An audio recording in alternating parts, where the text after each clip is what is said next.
நாங்களும் ஜாலியா உங்ககிட்ட நம்பி ஒரு இதுவா பேசுறேன். அந்த அப்ப இதை தவிர உங்களுக்கு பேசுறதுக்கு எதுவுமே இல்லையா? உஷார் போனதுக்கும் அரோராவுக்கும் எந்த சம்பந்தம் கிடையாது. அந்த அந்த வியூவர்ஸ் ஆடியன்ஸ்க்கு காட்டினதே நீங்க தானே சார். லவ் கேம் ஆடுறது மாதிரி என்ன ப்ரொஜெக்ட் பண்ற மாதிரி நான் வந்து தனியா விளையாடணும்னு நினைக்கிறேன். நீ தனியா விளையாடணும்னு நினைக்கனா போய் விளையாடு பண்ற ஒரு நிலைமையில இல்லைன்னா இந்த வீட்லயே அவங்க இருக்க கூடாதுன்னு நான் நினைக்கிறேன். அதையும் எடுத்து எதுவும் அட்ரஸ் பண்றது இல்ல.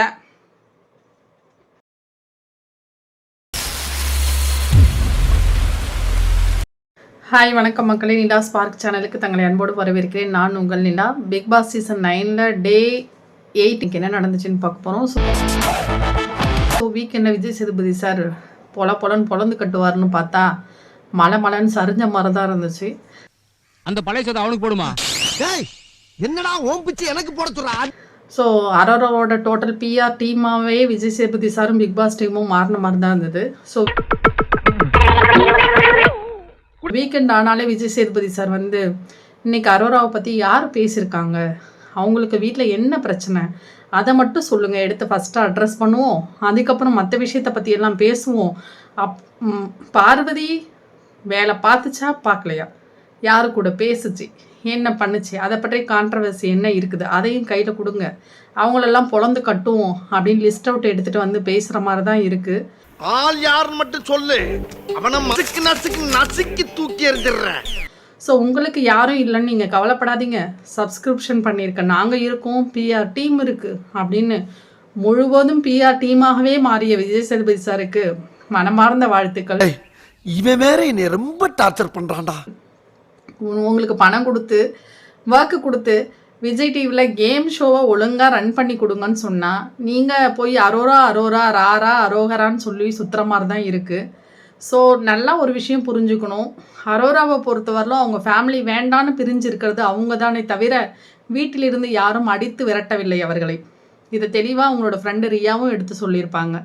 ஸோ ரொம்ப சேடிஸ்ட்டு, ரொம்ப செல்ஃபிஷான ஒரு பொண்ணு, தான் மட்டும்தான் இருக்கணும், தனக்கானதை தான் தான் பண்ணிக்கணும், மற்றவங்க ஃபேமிலின்னு ஒன்று இருந்தால் அது கண்ட்ரோல் ஆகிடும், அப்படிலாம் இருக்கக்கூடாதுன்னு ரொம்ப ஃப்ரீடமாக இருக்கணும்னு வெளில வந்த பொண்ணு. அதோட லைஃப்பை அது லீட் பண்ணிக்கிறதுக்கு அதுக்கு நல்லா தெரியும். நீங்கள் இப்படி கொடி பிடிக்கிறதுக்கான காரணம் என்ன? சப்ஸ்கிரிப்ஷன் உங்களுக்கு ஃப்ரீயாக பண்ணித்தரேன்னு அவங்க சொன்னாங்களா? அதை எப்படி சொல்கிற? இப்படி தான் மைண்டில் ஓடுது. ஸோ ஆடியன்ஸை முட்டாளாக்குங்க, ஆனால் அடி முட்டாளாக ஆக்கிறதுக்கான எல்லா வேலையுமே பார்த்துட்ருக்கீங்க அப்படின்னு தான் சொல்ல தோணுது. ஸோ எப்பொழுதும் போல் முந்தின நாள் நைட்டு கம்ருதீனுக்கு வந்து ஒரு பயம் இருந்துக்கிட்டே இருக்கு. என்னென்னா, இவ கூட சேர்ந்து ஆடணுமா வேண்டாமா, ஆடலைன்னா வெளில போயிடுவோம், ஆடுனா பிரச்சனைன்றானுங்க. ஸோ நம்ம நைட் ஆனால் தேனை தேடி வர தேனி மாதிரி நம்ம இவளை தேடி வரணும். ஸோ ரெண்டு பேருக்குமே ஃபீலிங்ஸ் இருக்குது, பேசுகிறாங்க, பழகிறாங்க. அது ஒரு எல்லை மீறி போகும்பொழுது தான் அது வந்து பார்க்க முகம் சுளிக்கிற மாதிரி இருக்குது, கேவலமாக இருக்குன்னு ரெண்டு ஃபேமிலியிலுமே சொல்லிட்டாங்க. ஸோ திரும்பவும் இவளை விட்டோம்னா நம்ம அடுத்த அரோரா கூட போய் சேர முடியாது, வேற யாரு கூடயும் கேம் பிளே பண்ண முடியாது. வினோத்தும் இவங்களும் க்ளோஸ் ஃப்ரெண்ட்ஸ்ன்றதுனால அங்கேயும் கேம் வந்து ஒர்க் அவுட் ஆகாதுன்றதுனால திரும்பவும் இந்த லவ்ன்ற ஆயுதத்தை எடுப்போமா வேண்டாமான்னு ஒரு கன்ஃபியூஷன்லேயே இருந்து பார்வதி என்ன சொன்னாங்கன்னா, இல்லைடா கேமை வந்து நம்ம விளையாடுவோம், ஸோ வெளியில் போய் எதுவாக இருந்தாலும் பார்த்துக்குவோம் அப்படின்னு சொல்கிறது. திரும்ப ட்விஸ்ட் பண்ணி அப்படி இல்லை இப்படி இல்லை, அதுதான் நான் தான் சொன்னேன்ல, அரோலாம் சம்மந்தமே இல்லாமல் வந்து பேசுறது அசிங்கமாக வரும் டூட். உங்களுக்காக தான் டூட் எல்லாத்தையும் வந்து அவங்க அப்பாவோட டெத்தெல்லாம் எடுத்துகிட்டு வந்து பேசுறது. ஒரு விஷயம் வேண்டாம் அப்படின்னு சொன்னால் இவளை வச்சிருக்கவா வேண்டாமா, பேசவா பேச வேண்டாமா, ஒரு தெளிவான முடிவு இல்லாமல் நல்ல வேலை கம்ருதீனோட ஃப்ரெண்டு இவரை கூப்பிட்டு சொல்லிட்டு போனார், இவரையும் பார்வதியும் வச்சு சொல்லிட்டு போனதுனால இது எதுவும் அந்தளவுக்கு ரொம்ப பெரிய பிரச்சனையாகலை. இல்லைன்னா இது ஒரு பிரச்சனையாக எடுத்து மனுஷன் பேசிகிட்டு இருப்பான்.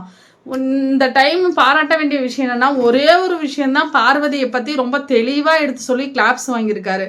வேற யாரை பற்றியும் எந்த புரிதலுமே கிடையாது. நெக்ஸ்ட் வந்து நான் வேற யாராவது சொல்லுங்கன்னா தெரியல, நீ அந்த வீட்டில் ஏதாவது கேம் பிளே பண்ணாதானே தெரியும். பாருன்னு பாரு என்ன பாரு அப்படின்னு சுற்றிட்டு இருந்தா எப்படி தெரியும்? ரொம்ப ஒஸ்டான ஒரு பிளேயர். பார்வதின்ற ஒரு ஆளை எடுத்தோம்னா ஹவுஸ்ல இருந்து வந்தா பார்வதி, ஹவுஸ்மேட்ஸ் எல்லாம் பார்வதி, வீக்கெண்ட் ஆனா பார்வதி.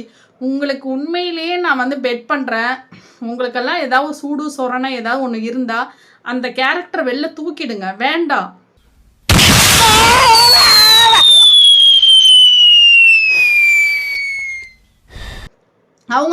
ஃபார் ஃபிட் இல்லை, அந்த கேமுக்கு நல்ல ஃபிட் இல்லைல்ல, ரூல்ஸை ஃபாலோ பண்ணுறதுல ஒர்க் பண்ணுறதுல, அப்புறம் ஏன்டா அந்த பொண்ணு வச்சுருக்கீங்க? வெளில தூக்குங்கடா. உள்ளே இருக்க நல்லா அரோரா மாதிரி நிறைய பிளேயர்ஸ் நல்லா விளையாடுறாங்கல்ல. எங்கள் வீட்டிலனாலும் கார்த்திகைன்ற மாதிரி எதாவது கண்டென்ட் கொடுங்க. இந்த வாரம் எதுவுமே பேச இல்லை அப்படிங்கிறதுக்காக சம்மந்தமே இல்லாமல் யார் வேலை செஞ்சா யார் வேலை செய்யலை. பார்வதி சொல்ல வரதை என்னைக்கு விஜய் சேதுபதி சார் கேட்க போகிறாங்கன்னே தெரியல. ஆக்சுவலாக அவங்க என்ன சொல்கிறாங்கன்னா, இந்த வீட்டில் இவன் மட்டும்தான் செய்ய மாட்டான்றதை அவங்க வச்சுருக்காங்க. அப்படின்னா ஹோட்டல் டாஸ்க்னு சொல்லிட்டு ஒரு டாஸ்க்கு, ஸ்கூல் டாஸ்கில் வந்து பார்த்திங்கன்னா பார்வதி தான் ஃபுல்லாக கிச்சன் வேலையெல்லாம் செஞ்சாங்க. அப்போ அவங்களுக்கு செய்யறதுக்கும் வீட்டில் உள்ள எல்லாருமே அதை பண்ணிகிட்டு இருந்தாங்க. அப்போல்லாம் கேள்வி கேட்குறதுக்கும் உங்களுக்கு இல்லை. ஸோ இந்த வாரம் மட்டும் பார்த்தீங்கன்னா 3 பேர் வெசல்ஸ் வாஷிங், 3 பேரில் பார்வதி ரொட்டீன் எப்போ வருதோ அப்போ மட்டும் வெசல்ஸ் வேணே அதிகமாக போடுறோன்னு 3 பேர் உட்காந்து டிஸ்கஸ் பண்ணுறாங்க. அதெல்லாம் கேட்க உங்களுக்கு துப்பு இல்லை. பார்க்கலாங்கிறத அவர் கமருதீனா சொன்னாரா இல்லை கேப்டனா சொன்னாரா? தப்பு பண்ணுறாங்க, அவங்களே நான் பிரேக் பண்ணுறாங்க, அவங்களே ஒத்துக்கிறாங்களே. 12 வாரமாக இதை மிகைப்படுத்தி இவ்வளோ சீரியஸாக விசாரிச்சிருந்தா எப்போவோ திருந்திருப்பாங்களே. இப்போ எதுவும் கண்டென்ட் இல்லை, பேசுறதுக்கு எதுவும் டிஸ்கஸ் பண்ணுறதுக்கு எதுவும் இல்லைன்றதுக்காக தூக்கிட்டு வந்து திரும்பவும் பார்வதியை டிஸ்கஸ் பண்ணால் அந்த வீட்டில் வேற யாருமே இல்லையா? சரி, பார்வதியை பற்றி மட்டும்தான் ஓடிட்டு இருக்கு, நீங்களாம் எதுக்கு இருக்கீங்கன்னு அவங்கள கேள்வி கேட்க வேண்டியதான் விஜய் சேதுபதி சார். ஏன் இவ்வளோ ஒஸ்ட்டாக ஹோஸ்ட் பண்ணுறீங்க? பேச வந்தால் விட மாட்டீங்க. சரி, நீங்கள் ஏதாவது சொல்லுங்க சார்னா, இல்லை தனக்கு பிடிச்சவங்கள மட்டும் பயாஸ்டாக பேசிட்டு அவங்கள மட்டும் அப்ரிஷியேட் பண்ணிட்டு விட்டுட்டு போகிறது. நம்ம யார் வம்புக்கும் போறது இல்ல, யார் தும்புக்கும் போறது இல்ல, நம்ம உண்டு நம்ம சோழி உண்டுன்னு போயிடுறது. லவ் வந்து பிரேக்கப் ஆயிடுச்சுல்ல நம்ம கண் முன்னாடியே அப்படின்னு சொல்றது. நான் இன்னதான் சொல்ல வரேன்றதை தெளிவாக சொல்றது இல்லை, தெளிவாக புரிய வைக்கிறது இல்லை. அவங்களுக்குள்ளேயே ஒரு கிளாஷ் ஏற்படுத்துறது, அவங்களுக்குள்ள பிரச்சனை வருதான்னு பார்க்கறது.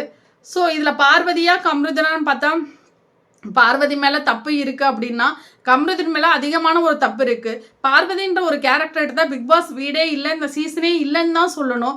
ஸோ என்னைக்கு தெரிஞ்சால் அவளை வந்து ரொம்ப மோல்ட் பண்ணி அப்படி கொண்டு போயிடக்கூடாது. சும்மா எப்போ பார்த்தாலும் கார்னர் பிளேஸ்லேயே வச்சு ஒரு ட்ரிகர் பண்ணிக்கிட்டு ஒரு பயத்தில் பதட்டத்திலேயே பார்வதியை வச்சுருக்கணும், அதில் நம்ம குளிர் காயணும். அப்போ நம்ம நினைக்கிற ஒரு ஆளை டைட்டில் வின்னராக கொண்டு வந்துடலான்ற கேவலமான செயலை இந்த டீம் எல்லாம் செய்கிற மாதிரி தான் இருக்குது.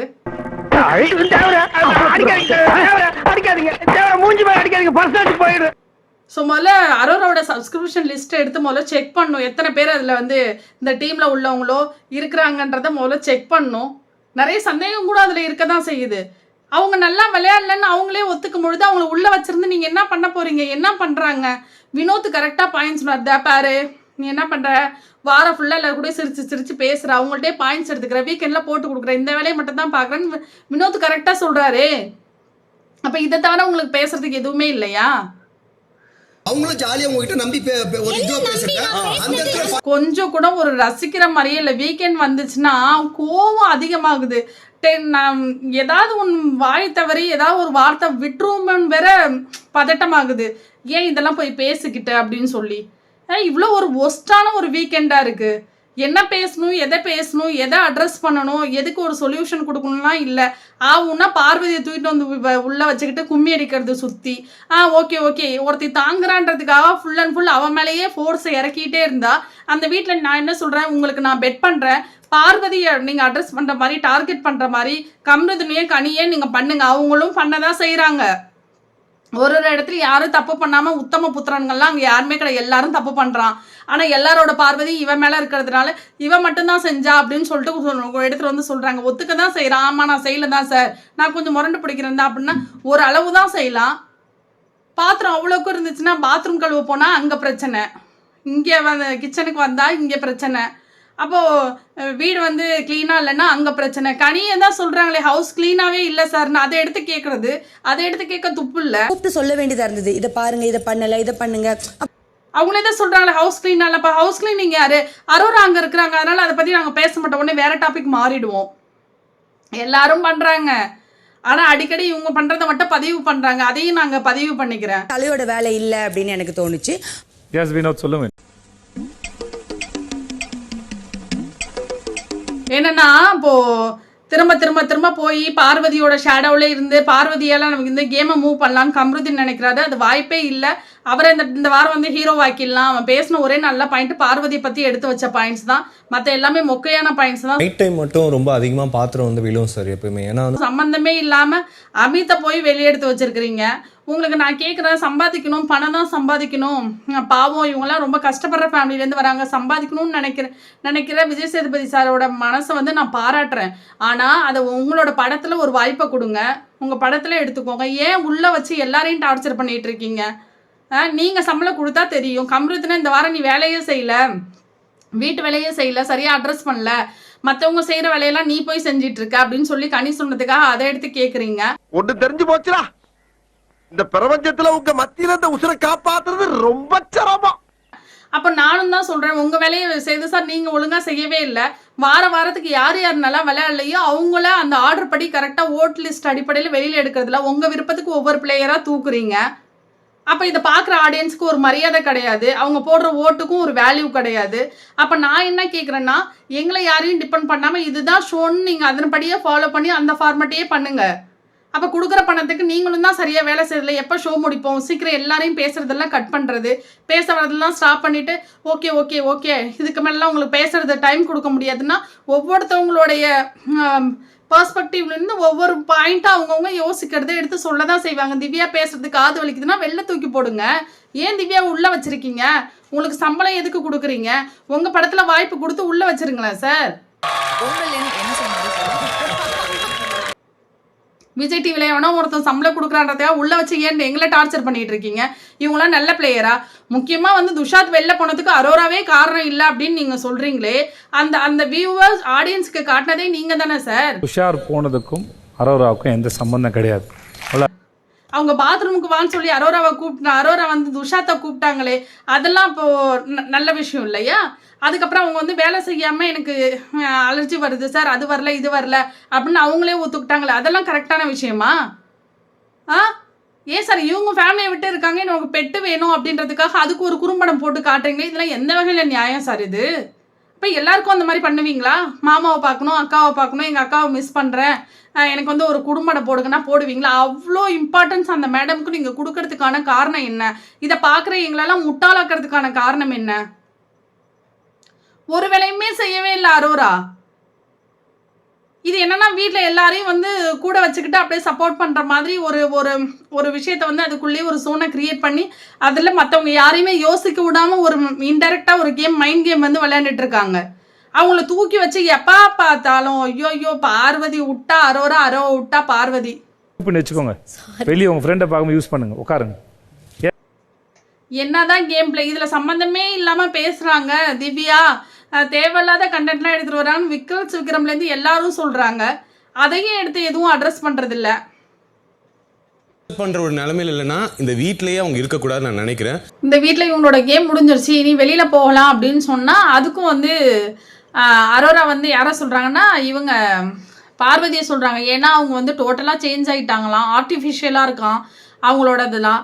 ஸோ இவங்க ரொம்ப எல்லாமே ஃபீஷியலாக தான் இவங்க எல்லாமே நடந்துட்டு இருக்காங்க. இது வந்து எனக்கு ரொம்ப பாருலாம் இப்படி பண்ண மாட்டாங்களே அப்படின்ற மாதிரி. ஸோ சம்மந்தமே இல்லாமல் சபரி வந்து சாண்ட்ரா வெளில போகணும், ஏன்னா அவங்க ஃபேமிலி வந்துட்டாங்க அப்படின்னு சொன்னதாக இருக்கட்டும். சுபிக்ஷா வந்து சாண்ட்ரா வெளில போகணும், ஏம்மா அப்படின்னா ஓகே அவங்க வந்ததுக்கு பிரச்சனைக்கு வந்து ஒரு நல்ல ஒரு மூவி கிடைக்கும்னா உங்களுக்கு கிடைச்சிருச்சு, இனிமேட்டு உள்ளே இருக்க வேணாம் அப்படின்னு சொல்லிட்டு மொக்கையான ரீசன் சொல்கிறது. ஃபேமிலி பார்த்ததுலேயே ஒரு மாதிரி emotionally she is happy. But so முந்தின நாள் நைட்டு பேசினது கமருதீன் வந்து பார்வதி வெளில போகணும்னு நினைக்கிறேன், கேம் வந்து லவ் கேம் தான் விளையாடுறேன்னு சொல்கிறாங்க, ரொமான்ஸுக்கு மட்டும்தான் நீ என்னை தேடி வரேன்னு சொல்கிறாங்க. அந்த கருத்தெல்லாம் என்னால் ஏற்றுக்கவே முடியாது. நான் வந்து தனியாக விளையாடணும்னு நினைக்கிறேன், நீ தனியாக விளையாடணும்னு நினைக்கினா போய் விளையாடு. லவ் கேம் ஆடுறது மாதிரி என்னை ப்ரொஜெக்ட் பண்ணுற மாதிரி அதுக்காக நீ மட்டும் என்ன, நீனும் தான் அரிப்படுத்த நாய் மாதிரி நீனும் தான் அலைஞ்சிட்டு இருக்கிற. அதுக்கப்புறம் பார்வதி வந்து கமருதீன் தான், ஏன்னா இவர் வந்து ஒரு ஹீரோயிசம் அப்படின்னு சொல்லி ஒரு நினைச்சிட்டு இருக்க ஒரு பிம்பத்தை ஏற்படுத்திட்டு இருக்காரு. அவர் ரொம்ப ஒரு ஹீரோவாகவும் நான் வந்து தான் அவங்கள. அதுக்கப்புறம் வந்து எமோஷனலாக ரொம்ப ஸ்பாயில் பண்ணுறாரு. ஒரு விஷயத்த வந்து சொன்னோம் அப்படின்னா அதை புரிஞ்சுக்கிறது கிடையாது, வேலை நான் பார்க்கல அப்படின்னு சொல்கிறதுல மட்டும்தான் அவர் இருக்காரு. அப்படின்னு சொல்லும்போது கமருதீன் நீங்கள் கேப்டனாக சொன்னீங்களா இல்லை நான் இல்லை கமருதீனா சொன்னீங்களா அப்படின்னு கேட்டால் இல்லை நான் கேப்டனாக தான் சார் சொன்னேன்னு சொல்லி அடிச்சு விட்றது பொய்யான பொய்யே. நைட்டு இவர் கேப்டனாக மாதிரி ஒரு சொல்கிறாராமா நீ எந்த வேலையும் செய்யறதில்லை அப்படின்னு சொல்லி. ஒரு பிரேக் வந்து விட்ட உடனே கமருதீன் வந்து உடனே அரோராட்ட வந்து பாயிறாரு. இந்த மாதிரி பிரச்சனை, நீ வந்து எஃப்ஜே வந்து வெளில போகிறதுக்கு நீ தான் காரணம் அப்படின்னு சொல்லி ஆரம்பிக்கும் போது வினோத் வந்து சொல்கிறாரு, டே நீ கொஞ்சம் அமைதியாக இருறா, அவ ஏதாவது ஒரு பாயிண்ட்டை எதிர்பார்த்துக்கிட்டே இருப்பா அப்படின்னு சொல்லி சொன்னார். அதுக்கப்புறம் வந்து கேப்டன்சி டாஸ்க் வந்து எப்படி இருந்துச்சு அப்படின்னு சொல்லி கேட்கும்பொழுது கான்ஃப்ளிக்ஸ் தான் ரொம்ப கம்மியாக தான் இருந்துச்சு. ஏன்னா இந்த வாரம் வந்து பேரண்ட்ஸ்லாம் வந்ததுனால அந்தளவுக்கு சொல்லிக்கிற மாதிரி எதுவும் இல்லை அப்படின்னு சொல்லி விக்ரம் சொன்னது தான் உண்மை. ஆனால் இல்லாத ஒரு விஷயத்தை எடுத்துகிட்டு வந்து பார்வதி வேலை செய்யலைன்றத ஒரு கண்டென்ட்டாக உள்ளே தூக்கி போட்டு அதை வந்து டிஸ்கஸ் பண்ணி பேசி ஹவுஸ்மேட்ஸ் எல்லாம் அவளுக்கு அகேன்ஸ்டாக பேச வச்ச சேது சார் வந்து மிகப்பெரிய பிளேயர் தான் இதில் ஏன்டா சம்மந்தமே இல்லாமல் அமித்தை தூக்குனீங்க, வெளில போக வேண்டிய உண்மையிலே சபரி என்னங்க அங்கே ப்ளே பண்ணுறாரு, ஒரு பிளேவுமே அவர் பண்ணுறதில்ல. கனி என்ன பண்ணுறாங்க, ஒரு கூட்டத்தை கூட்டி வச்சுட்டு அன்புன்ற கேங்கை உருவாக்கி வச்சுக்கிட்டு தனக்கு நடுவில் அப்படியே போர்வை போத்துன கோழி மாதிரி உள்ளே வந்து முடங்கியிருக்காங்க. அவங்களும் எந்த பிளேவும் சிறப்பாக கொடுக்கவே இல்லை. இதெல்லாம் ஏன் கண்ணுக்கு தெரியவே மாட்டேங்குதுன்னு தெரியல. ஸோ அமித் வந்து வெளில போனது வந்து ரொம்ப அவர் இப்போ வெளில போகணுமா அப்படின்னா அப்படிலாம் கிடையாது. ஒவ்வொருத்தவங்க ஃபினான்ஷியல் ரீதியாக அப்படி பிரச்சனை இப்படி பிரச்சனைன்னு சொல்கிறதுனால சம்பாதிக்கணும்னு உள்ளே வச்சிருக்க மாதிரி தான் இருக்குது. வாங்க உங்களுக்காக வெயிட் பண்ணுறேன். ஓகே தோணுது. அதுக்கப்புறம் வந்து கேப்டன்சி வந்து ரொம்ப பாத்திரம்லாம் அதிகமாக இருந்துச்சு, அதை சரியாக விளக்கலை அப்படின்னு சொல்லிட்டு ஒவ்வொருத்தவங்களும் காரணம் மேலே காரணம் சொல்லிகிட்டே இருந்தாங்க தான். அப்போ வினோத் வந்து சார் நீங்கள் இந்த பிரச்சனைக்கு சொல்லுங்கள், கிச்சடி வந்து நைட் பண்ணது, அந்த பாத்திரத்தை அப்படியே எடுத்து வச்சிட்டோம், மார்னிங் வந்து எடுத்து சூடு பண்ணி சாப்பிட்டோம், அப்போ அந்த பாத்திரத்தை யார் கழுவணும், காலைல வாஷ் பண்ணுறவங்களா நைட்டு வாஷ் பண்ணுறவங்களா, நைட் வாஷ் காலைல யார் இருக்காங்களோ அவங்க தான் வாஷ் பண்ணணும் அப்படின்னா அது ஒரு பெரிய பிரச்சனையாக கொண்டு வராங்க சார் அப்படின்னு சொல்லி வினோத் சொன்னது. இந்த மாதிரி ஒவ்வொரு விஷயத்தையும் எடுத்து வேறு எதுவும் பேசுறதுக்கு இல்லை, அதனால இதை கொண்டு வந்து பேசுகிற மாதிரி தான் இருந்துச்சு.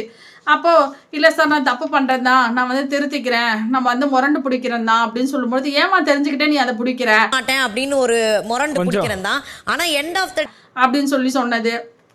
அப்போ வந்து கம்மு வந்து கிச்சன் வந்து க்ளீனாகவே இல்லை அப்படின்னு சொல்லும்பொழுது கமருதீன்கிட்ட கேட்குறாங்க, ஏன் கமருதீன் கிச்சன் க்ளீனாக இல்லை அப்படின்னா உடனே திவ்யா வந்து சார் நாங்கள் வந்து 4 மெம்பர்ஸ் இருக்கோம், 2+2 பிரிச்சுக்கிட்டோம், நானும் கனியும் தான் நல்லா செஞ்சோம், சாண்ட்ராவும் அவங்களும் செஞ்சுட்டு போகும்பொழுது திரும்ப எதுவுமே க்ளீனாக வச்சிருக்கல, நாங்கள் தான் வந்து அதை க்ளீன் பண்ணோம், 2 டைம் 3 டைம் சொல்லியாச்சு, நீங்கள் சொன்னால் நாங்கள் வந்து செய்கிறோம் அப்படின்னு சொன்னாங்க, செய்யலை அப்படின்னு சொல்லும்பொழுது அமித் வந்து ஆமாம் சார் இந்த வாரம் நான் ஸ்லீப் ஆகிட்டேன் தான், ஓகேப்பா சார் நீங்கள் ஸ்லிப் ஆகிட்டீங்களா நீங்கள் உட்காருங்க அப்படின்னு சொல்லி உட்கார வச்சுட்டாங்க. ஏன்னா வெளில போகிறது தெரிஞ்சதுனால உட்கார வச்சுட்டாங்க போல இருக்கு. அதுக்கப்புறம் வந்து யார் எவிக்ஷனில் வந்து யார் வெளில போகணும்னு நினைக்கிறீங்க அப்படின்னு சொன்னேன். விக்ரம் வந்து திவ்யா சொல்கிறா, ஏன்னா எந்த ஒரு கருத்து வச்சாலும் சின்னதாக வச்சாலுமே அதை வந்து அந்த கோவமாக பெருசாக எடுத்து பேசுகிறாங்க அப்படின்னு சொல்லும்போது உடனே திவ்யா எழுந்து விக்ரம் அப்படின்னு சொல்லுவாங்க. சம்மந்தமே இல்லாமல் ஒரு கொஷின் கேட்கறது, ஒரு அன்புன்ற ஒரு கேங்கை உருவாக்கிட்டு அதுக்குள்ளே உட்காந்துட்டு ஒரு ஆக்டிங்கை போடுறது, அதனால அவர் வந்து வெளில போகணும் அப்படின்னு சொல்லி நான் நினைக்கிறேன்னு சொன்னாங்க. அடுத்து பார் வந்து சுபிக்ஷாவையும் சபரியும் சொன்னாங்க. சபரி வந்து இவர் பார்வதியை தான் சொன்னார். கனி வந்து அமித் பார்வதி சாண்ட்ரா அப்படின்னா பார்வதி வந்து கெட்ட பேர் வாங்கிட்டேன், அம்மா வந்தால் சரி பண்ணணும்னா இப்போ நல்ல பேர் வந்துருச்சு அவங்களுக்கு, ஸோ இதோட அவங்க நல்லா வெளில போனால் நல்லா இருக்கும்னு யார் மேடம் சொல்கிறாங்க, இவங்க டைட்டில் வின்னர் ஆகிட்டேன் அப்படின்ற ஸ்டேஜ்லேயே தான் கனி இருக்கிற மாதிரி தான் இருந்துச்சு. அடுத்து அரோரா வந்து சாண்ட்ரா சொன்னாங்க, ஸோ ஃபேமிலிலாம் வந்துட்டாங்க, ரொம்ப கம்ஃபர்ட் ஜோனில் இருக்கிறாங்க, இதுக்கப்புறம் இவங்க இருக்க தேவையில்லை அப்படின்னு சொன்னாங்க. கமருதீன் வந்து கரோராவை தான் சொன்னார். கரோரா எந்த டாபிக் எடுத்தாலும் துஷாத்னு சொன்னேன். அம்மா நீ சொல்கிற காரணம் அவங்க இல்லைம்மா, அவ்வளோதான் வெளில போனாங்க அப்படின்னு சொல்லி உடனே வந்து கொடை பிடிச்சதா இருக்கட்டும். அதுக்கப்புறம் வந்து சாண்ட்ரா வந்து சுபிக்ஷா சொன்னாங்க, வீர் பாக்ஸிங் மட்டுமே வச்சு இந்த ஷோவை ரன் பண்ணலான்னு இருந்தாங்க, அது வந்து சரி வராது சார், ஓகே அவங்க வெளில போகலான்னு நினைக்கிறேன் அப்படின்னு சொன்னாங்க. அதுக்கப்புறம் சுபிக்ஷா அம்மா நீ வீர் பாக்ஸிங் கற்றுக்கிட்டது இங்கே வந்து ஒரு விஷயத்தை நல்லா லேர்ன் பண்ணிக்கிட்டது நல்ல விஷயந்தான், பட் அதை வச்சு மட்டும் ஷோ பண்ண முடியாது, அந்த ஷோனை கடந்து வெளில வா அப்படின்னு சொல்லி ஒரு ஹிண்ட்டு விஜய் சேதுபதி சார் கொடுத்த மாதிரி தான் இருந்துச்சு. ஃபேமிலியில் சொன்னது ப்ளஸ் இவரும் அதே சேம் தான் சொன்னார். ஸோ எல்லாத்தையும் பிடிச்சி வச்சு பேசி இங்கே பேசினதே திரும்ப பேசி ஏதோ ஒரு கன்ஃபியூஷன்லேயே கொண்டு போன மாதிரி தான் ஷோ இருந்துச்சு. ஸோ ரசிக்கிற மாதிரி எதுவுமே இல்லை. இன்றைக்கி சம்மந்தமே இல்லாமல் அமித்தை வெளியிடுறதுலாம் வந்து ஆக்செப்ட் பண்ணிக்கவே முடியல. ஸோ நாளைக்கு என்ன நடந்துச்சுன்றதை பார்ப்போம். Thank you so much guys. எனக்கு தெரிஞ்சு சுபிக்ஷா, அரோரா ப்ளஸ் சபரி இவங்க எதுக்கு உள்ளே இருக்காங்கன்னே தெரியல. உங்கள் வேலையபிளான கமெண்ட்ஸ் கொடுங்க, ஷேர் பண்ணுங்கள். Thank you so much guys. Thank you.